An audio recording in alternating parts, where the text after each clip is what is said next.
All right, so here's the kind of things we get from our callers, our viewers. From your mom's house, the 26-year-old female had a terrible experience with weed. Oh, I'm glad we're asking. This is interesting. Well, let me guess what it is. She couldn't find any. No. Because I had a reaction I was talking about, and she's responding to that. I was incoherent. I was thinking I was going to have a seizure. Is it possible to have a seizure from weed? Yes, it is. It is? Mm-hmm. No, I mean, you can green out, right? A seizure. You can actually have a seizure. And I started smoking when I was 21. I had this reaction almost every time. An ex told me that I just need to do it more often. That's everybody told me that when I had a horrible toxic Just smoke reaction. more? Look at this dog going at Christina's chair. Christina's where my mom's at. Good girl, Bandit. Good girl, Bandit. Where my mom's house is sort of set is off in the distance here, and the dog is tearing her chair apart. All right. I still smoke, but significantly smaller amount. I found that sativa is my friend. Indica strains give me panic attacks. Yeah, I had to switch recently. Okay. Biggest factor, we're going to get into this. Biggest factors was staying away from bongs. Crossfados Barbados? What's that? Oh yeah, dude. It's when you start smoking and then switch to drinking. Yeah, you do both of them. You just crossfade until you're in. So as you come down on one, you're coming up on the other. Who invented this? Crossfados Barbados? Who invented this term? Someone chill. Me and my friends would say it in college, and I just kind of. Oh my God! Why haven't I ever heard of this? I've never heard that term. I've heard crossfaded. I feel ignorant.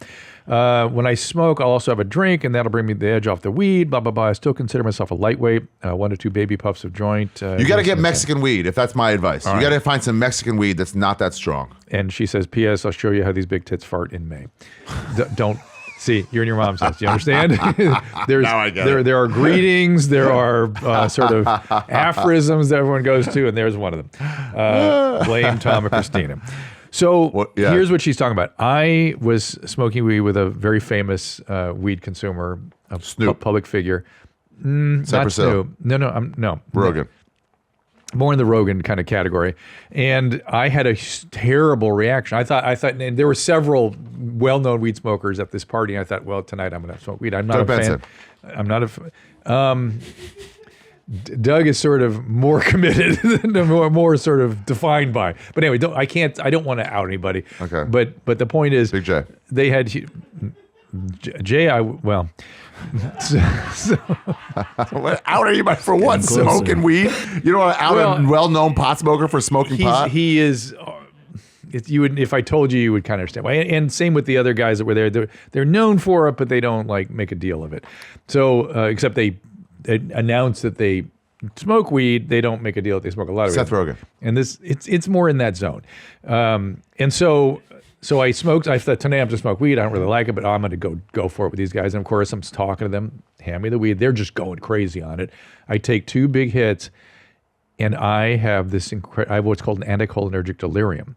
I felt like I was going to have a seizure, so I appreciate what this girl's saying, but I couldn't. I got Parkinsonian. I couldn't sit down. Can I just say, when you have a bad reaction and you know the medical term, it makes it way worse.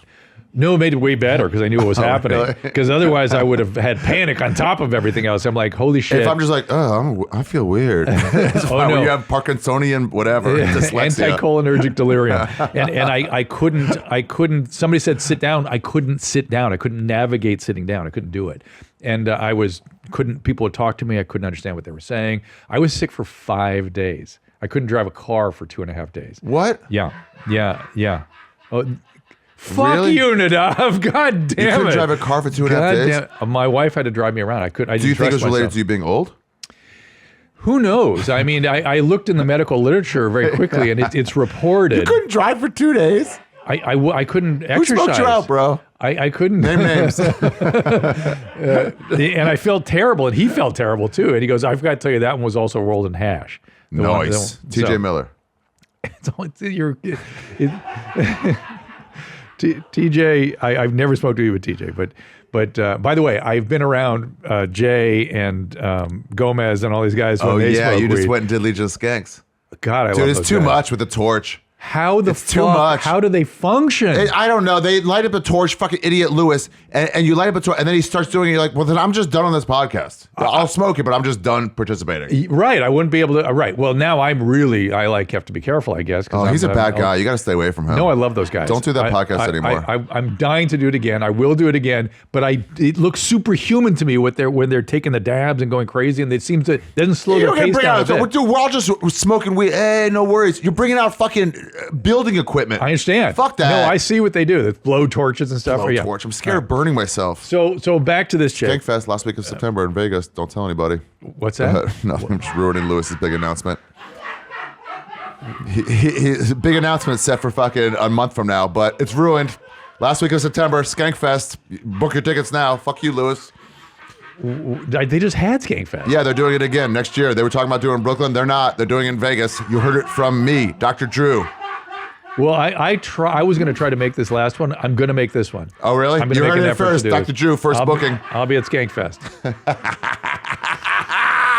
Ari for president. Oh, Jesus. Guys, You Lewis. should make it. It is fun. Oh, I love these guys. Dude, let's get you fucked up. They're the not Drew. You know what I mean? They're the not and Drew. I like being around people that aren't like me. I love it. I people think I'm the, don't enjoy yourself, don't party guy. I am not. I'm the guy that if people get out of control, need help, I can help you. But I am not interested in bumming anybody's high or telling anybody how to live their life. I'm not interested. You don't want to harsh their mellow? I don't want to harsh them. I learned all those terms at Woodstock. Crossfados. Yeah. Jesus. So in any event, so she's talking about having had a little bit of an allergic reaction. She's had that, and To weed. To weed. It's reported. I looked into it because of my own reaction. It's a bad reaction. You're supposed to go to the hospital when you get it. I knew it at the time. I thought I should go to the hospital, but I can see the TMZ headlines now. Oh, yeah. So I did. Yeah, because you're a doctor, too. That would affect. If I get arrested or something happens to me on weed, people just call me a pussy. It's fine. But I am a pussy, right? And I'm a lightweight, and that's it. It's not for me. And it's legal in the state where I live. It's not like we were doing illegal things, but it's not for me. It's not for everybody. And I am seeing, because of the potency of this shit, I'm seeing lots of problems. Dude, it's so much stronger than it was. Yeah. You really need Mexican weed. Well, It's just a very low THC level weed. No one does that anymore. They all go it's like only drinking 151 instead of a glass of wine. it's literally fentanyl versus Vicodin. It's like that kind of thing. It's way more powerful. And I'm seeing people get psychotic. Now, I used to not believe that weed made people. I was questioning. I thought it released something in them that was already there. That was back 10 years ago. We would go, we're not sure. Maybe it's people were prone to it. Yeah. Oh, no. It makes people psychotic. Not that it makes them permanently psychotic, but you'll notice, look at some of your friends, they get very grandiose and very opinionated and will tell you you're not listening. And this is very characteristic of the weed psychosis. Interesting. Yeah, well, it's look for it. from long-term usage? Or just one time? No, it's from moderate to heavy use, but I think it's for whatever reason, certain people get it, certain people don't. Some people, isn't it look, the people that I predisposed? smoked weed with that fucked me up, they smoke weed every day and they're fine. And that definitely is the thing. Jonah Hill? Not Jonah Hill. Okay. It's much more highbrow than this. That's the problem. I don't want to. Barack Obama? We're getting warmer, but that would be fun. That would be then rad. I'd go. Dude, then smoking I would with try it Barack would again. be cool. Then I would try it again. I'd be like, how many people did you kill? Dude. Yeah. That's crossfados. Yeah. Barbados. There you go. Yeah. You got to say the whole It thing. sounds a little racist, is it? Or It's not. It's No? not. It's Okay. not. You just cross Fados in Barbados. It's a place. Yeah, it's not Okay, racist. all right, I wouldn't yeah. say that's any racist. All right. I have a question about weed, but let's keep talking about this. So I am worried about it. My daughter's recovering. She was dabs and doing all the heavy shit and went off the rail. Now is in recovery. And so I've seen it Off the personally. rails, you mean psychosis? She didn't get psychosis, but her life did not go well because she was addicted. She was fully addicted. You explained to me once addiction with weed on middle love lines, Yeah. you know? It was much more unusual than now because again, the higher the potency, the more likely you get into trouble. That's how it goes. But the way you said it was, and I've quoted this a bunch, where it's like anything that gets in the way of your life that Function. you can't stop doing is an addiction. So, That's it. So you're like, all right, you're fine with it. Other people are not. And we can even we can give even more specific definition if it's affecting work or school, your financial situation, your legal situation, your health situation, or your relationships. And you don't stop. And Right, you where you're progress. like, I don't like what this is doing to me, but I can't stop. I keep going. Or you're making justifying it and making all deals with yourself and that kind of thing. So weed is really, if the potency stuff, she's got to be careful. She's down to tiny bits, and that's great. I wonder what state she lives in. I would say, tell me if I'm wrong. I mean, correct me. Go ahead. Find some low THC, like the 80s version. Why not of just weed. take a little bit of something? Because the margins are so small. Really? You've seen this and this is like wrecked or not feeling it. That's what happened to me. It's too much. Because I thought, hey, I'm going to smoke. Because these guys at the table with me were smoking, like just going nuts on this. I thought, who, Segura? One Segura. And I thought, I'm going to take a big hit and be with the cool kids. Joey Diaz. Yeah. It was the cool kids. It was the cool kids. Yeah, weed is cool.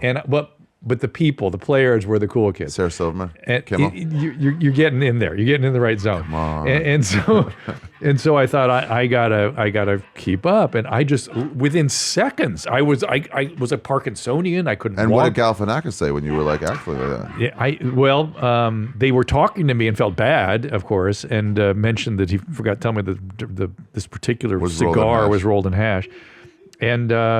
I felt terrible myself because I was looking forward to this party and I like these people a lot and it's really fucked everything up. Dude, I'll see it sometimes at shows, stand-up shows, where someone will get too fucked up. They'll take mushrooms before my shows, which I would advise not to do because you're bound in your seat. You don't want to be bound. It's the worst place to do it. And then they freak out in the lobby beforehand and it's like, handle your shit, dude. So I had to go outside.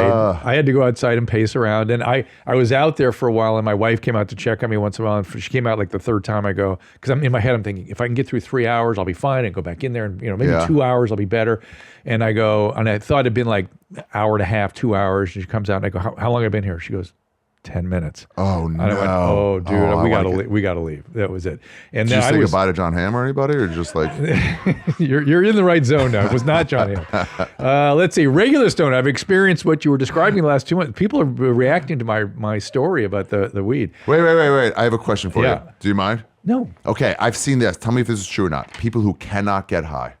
Well, I think that Lewis is one of those guys. He seems like that. No, but I mean, like I've said, let me put it this way. Yeah. So there's two different versions of it. There's people that are highly tolerant and don't seem to get high, and there's people like me. I only experience misery. I mean, literally misery when I smoke weed. Same thing with opiates. I feel miserable. I don't have any sense of high. I understand what high is because I can get a little bit of that from alcohol. But opiates, weed make me miserable. So here I am having this horrible reaction. No high, only misery. It's fucked up. Oh yeah, it's not fun. I mean, the funny thing is you're still like, all right, let me try it again. Everyone seems like they're having a good time. If we're Barack Obama, I would. I still want to be, you know what that is? That's my low self-esteem. I still want to be one of the cool kids. You know, I can't believe that I'm that much of a lightweight. I heard the way they started medical marijuana was one of these guys who never got high, but he had terrible arthritis, and everyone's passing around a joint. And he goes, I don't really get high, but I'll try it just to be part of the party. And then he was like, oh, what's going on here? Yeah, so it's a challenging drug to use therapeutically, and be aware of the side effects. That's all. Right. Like every drug has side effects. And my other fear is that big tobacco is taking over big cannabis, and you're going to have a lot of that going on in here. What do you mean? They're going to be the tobacco is going to be marketing to everybody, and these people are unscrupulous. All right, so here's somebody who said they experienced what I had. In the last 2 months, as a regular stoner, I smoke about a half gram of dabs per week. Is that a lot? Half gram? Yeah. Jesus. Wait. Buys the highest percentage. This is Lewis, probably. He's lying to me. Probably right? Lewis. Yeah. How's the spelling? Bad. It's sort of broken. Yeah, I'm sort of interpreting. Yeah. Your experience is what someone who is coming to weed with bad perception feels. What? Weed is basically synthetic anxiety, gives you a rush on your couch with your experience. This is what every weed addict is. You're not doing it right. Your attitude is wrong. Your outlook is wrong. Here's what she says. Look at this. When you approach weed with your truth being, this is peace and zen. Fuck off. Yeah, this is a marijuana loser. addict.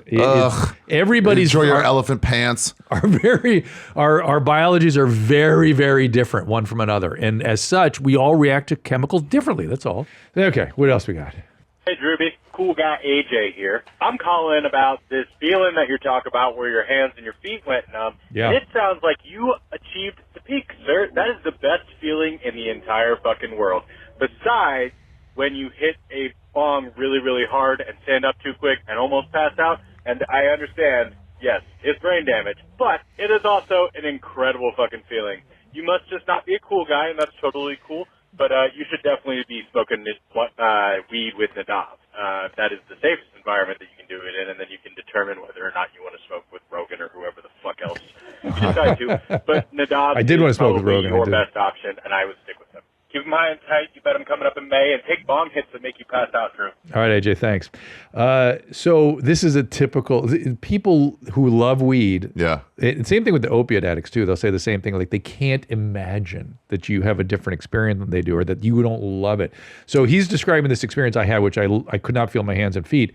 And I was in misery. Right. There were two different experiences. It wasn't like the numb hand and feet was like making me miserable. No, I was like, oh fuck, I know what's going on here. And I thought, could I be hyperventilating? I'll take it easy, you know. But I am miserable. I'm fucking miserable. Also, I think at some age it changes. Louis Katz has a good joke about it. He's like, you know, marijuana. He lives in San Francisco. Everybody smokes. It means no worries, right? And then at one day, it just means all the worries. Well, he's right. What happens is this. I see this all the time. People get mood disturbances and or anxiety eventually. And then when in response to that, guys like AJ smoke more. That's their response. Like, this is my medicine for my anxiety. I'm just not taking enough. And so they take more, and that accelerates the decline. And that's when they start fishing around for something else oftentimes. So Heroin. Not typically, but you know. Anyway, what else you got there now? Is weed a gateway drug? I think the concept of gateway is completely the answer is no. Nice, dude. I think the whole concept is flawed. If the weed would have kept working without causing the anxiety and depression, no one would ever leave the weed and go on to anything else. It's that the problem with weed is over time it starts to have problems, then people give it up or go to something else or go to stronger weed or whatever. I always think it's just a natural progression. It's like alcohol's not a gateway. It's like that's the first thing you're probably going to do. Weed's probably, tobacco, and then you get to coke. That's exactly right. That's exactly right. So the whole notion of gateway is such a loaded term. It's like, if you smoke weed, you've opened the gate, you're going on to heroin. No, not going to happen. But yes, people do fish around for other things. Has anyone shot up heroin who has not yet tried weed? Yeah, the answer is very rarely. Yeah, because I used to say nobody starts with heroin. These days, because of all the pills and stuff, some people get opiates and they're right over to heroin. So.